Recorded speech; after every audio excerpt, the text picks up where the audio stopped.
Halo semuanya, selamat datang di sesi bedah materi kita hari ini. Sama saya, Pendeta Sebutkan Nama Anda, yang bakal nemenin kalian buat mengupas tuntas sumber-sumber yang memberkati banget ini. Tema besar kita kali ini adalah Equipped to Witness, Building Intimacy and Family Faith, atau diperlengkapi untuk bersaksi, membangun keintiman dan iman keluarga. Goal saya simple banget nih, merangkum materi Alkitabiah, literatur, dan kesaksian yang ada jadi sesuatu yang praktis dan bisa langsung kalian terapin buat ngebangun warisan rohani di rumah tangga kalian masing-masing. Nah, kita langsung mulai aja ya. Semua yang bakal kita obrolin hari ini itu punya satu fondasi kuat dari Yesaya 43 ayat 10. Tuhan sendiri loh yang bilang, kamu inilah saksi-saksiku. Dari materi renungan Timothy Saragi, kita diingatkan lagi nih, kalau jadi saksi itu bukan sekedar opsi tambahan buat orang Kristen, tapi emang panggilan langsung dari Tuhan yang gak akan pernah lekang oleh waktu. Terus, gimana dong caranya jadi saksi yang tangguh di zaman modern gini? Dan mulainya dari rumah sendiri. Biar kebayang arahnya kemana, ini ada 6 poin yang bakal kita bahas. Mulai dari panggilan sebagai saksi Kristus, membangun keintiman pribadi, peran keteladanan orang tua, ide saat teduh keluarga, kekuatan rohani bagi remaja, sampai kesaksian nyata umat Tuhan. Yuk kita bahas satu-satu. Kita masuk ke bagian pertama nih, panggilan sebagai saksi Kristus. Pernah dengar kata marturia nggak? Berdasarkan materi dari Abalove Ministries, kata saksi dalam bahasa Yunani itu marturia. Ini bukan cuma soal ngapalin ayat ya, tapi lebih ke ngebuktiin apa yang udah kita lihat, dengar, dan alamin sendiri secara rohani. Ibarat saksi di pengadilan, mereka kan cuma nyeritain fakta yang benar-benar mereka alamin langsung kan? Nah, kita juga gitu. Kita dipanggil buat ngebagiin fakta-fakta Injil yang udah beneran ngubah hidup kita. Tapi tunggu dulu, poin krusialnya di sini adalah kita nggak bakal bisa ngelakuin ini pakai kekuatan sendiri. Di Lukas 24 ayat 49, Yesus tegas banget nyuruh murid-muridnya buat nunggu sampai mereka diperlengkapi dengan kekuasaan dari atas. Kenapa? Ya karena Tuhan nggak mau kita jadi saksinya sebelum kita diisi sama kuasa Roh Kudus. Jadi semuanya bermula dari pengurapan Tuhan, bukan seberapa pinter atau hebatnya kita secara manusia. Sekarang, yuk kita lanjut ke bagian kedua, membangun keintiman pribadi. Ada 3 langkah fundamental dari Elohim Ministry yang gampang banget diingat tapi sangat penting.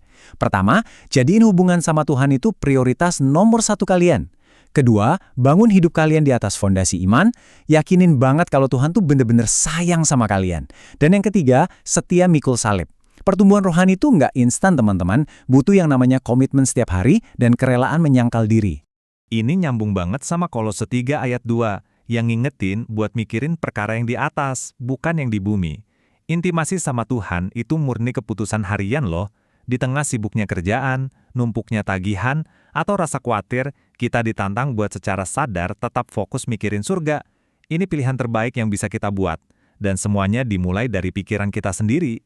Oke, kita melangkah ke bagian ketiga. Peran keteladanan orang tua. Ini temuan yang luar biasa dari Jurnal Pendidikan Kristen, Real Didache.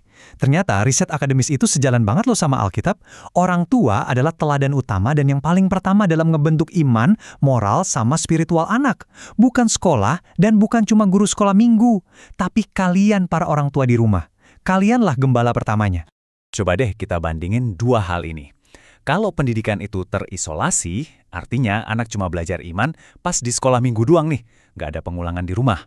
Beda ceritanya kalau ada sinergi yang holistik. Kalau keluarga, sekolah, dan gereja itu kolaborasi dan kerja bareng setiap hari, karakter anak bakal kebentuk jauh lebih kuat dan iman mereka benar-benar tahan banting.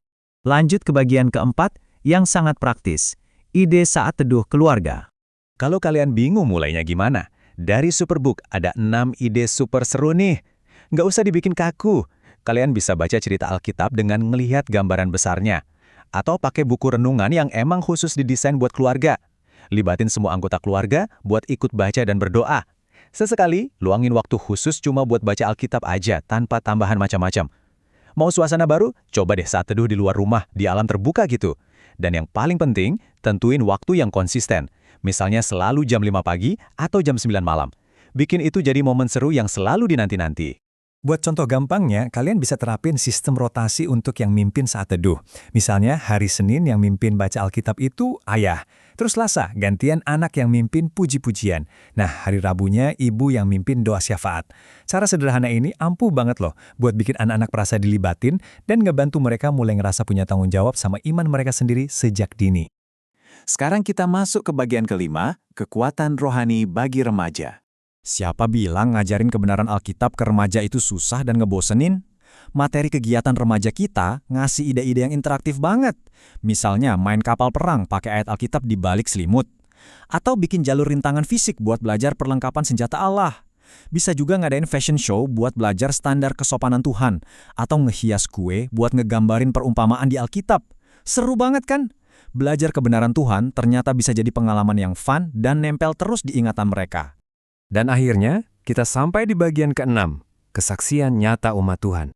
Tapi sebelum kita ngebahas kisah-kisahnya, saya mau jeda sejenak dan nanya satu hal yang penting banget. Gimana janji Tuhan ini bisa benar-benar kerasa nyata waktu badai kehidupan beneran datang ngehantam? Coba kita lihat buktinya dari beberapa catatan kesaksian jemaat GKI Citraland berikut ini. Wah, ini ada mujizat yang luar biasa banget. Ada seorang suami muda yang divonis kena glaukoma parah yang secara medis katanya nggak bisa disembuhin, nggak ada harapan. Tapi istrinya mutusin buat bener-bener praktekin imannya. Tiap pagi, istrinya doain dan numpangin tangan di atas mata suaminya dengan penuh ketekunan. Dan tahu nggak, suaminya sembuh total. Tekanan matanya balik normal, dokter aja sampai kaget. Ini bukti nyata loh, kalau Tuhan itu penyembuh sejati waktu kita bener-bener berseru dan nyari Dia. Terus ada lagi ceritanya Raymond, seorang ilmuwan antariksa di Jepang. Raymond ini nyelidikin Alkitab murni pakai logika dan kacamata sains. Dia baca dari Kejadian sampai Wahyu, dan akhirnya dia nemuin titik temu antara sains, kayak teori Big Bang, sama kebenaran mutlak Alkitab. Lewat pencarian intelektualnya itu, dia malah nemuin Kristus dan akhirnya memutuskan buat dibaptis. Bener-bener kesaksian indah gimana firman Tuhan tuh sanggup nyentuh pemikiran orang yang paling kritis sekalipun. Beda lagi ceritanya Patih nih. Dulu dia ini sinis banget sama gereja. Dan hidupnya jauh dari Tuhan. Sampai suatu hari dia kena hepatitis A yang parah banget dan harus dirawat di rumah sakit. Nah, di ranjang rumah sakit itulah hatinya mulai dilembutin. Dia jadi ingat Amsal 3 ayat 12 kalau Tuhan itu menghajar orang yang dikasihinya. Rasa sakit fisiknya ternyata dipakai Tuhan jadi bentuk disiplin kasih Bapa yang narik dia balik ke pelukannya. Kadang ujian fisik itu emang cara Tuhan buat mulihin jalan rohani kita.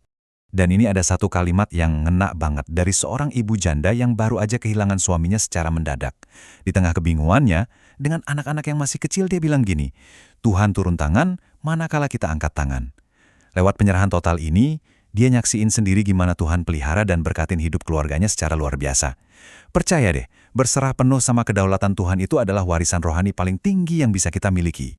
Nah, dari semua yang udah kita pelajari bareng, pertanyaan pamungkasnya nih. Udah siap belum buat jadi saksinya mulai hari ini dari kehangatan intim rumah kalian sendiri? Ingat ya, warisan paling berharga yang bisa kalian tinggalin itu bukan cuma harta materi, tapi keintiman rohani yang kalian bangun tiap hari. Yuk, jangan ditunda lagi, mulai rutinitas saat teduh bareng keluarga hari ini, jadilah teladan di rumah dan saksikan sendiri kebesaran Tuhan. Makasih banget udah ngikutin sesi pemaparan ini dari awal sampai akhir, dan Tuhan Yesus senantiasa memberkati keluarga kalian semua.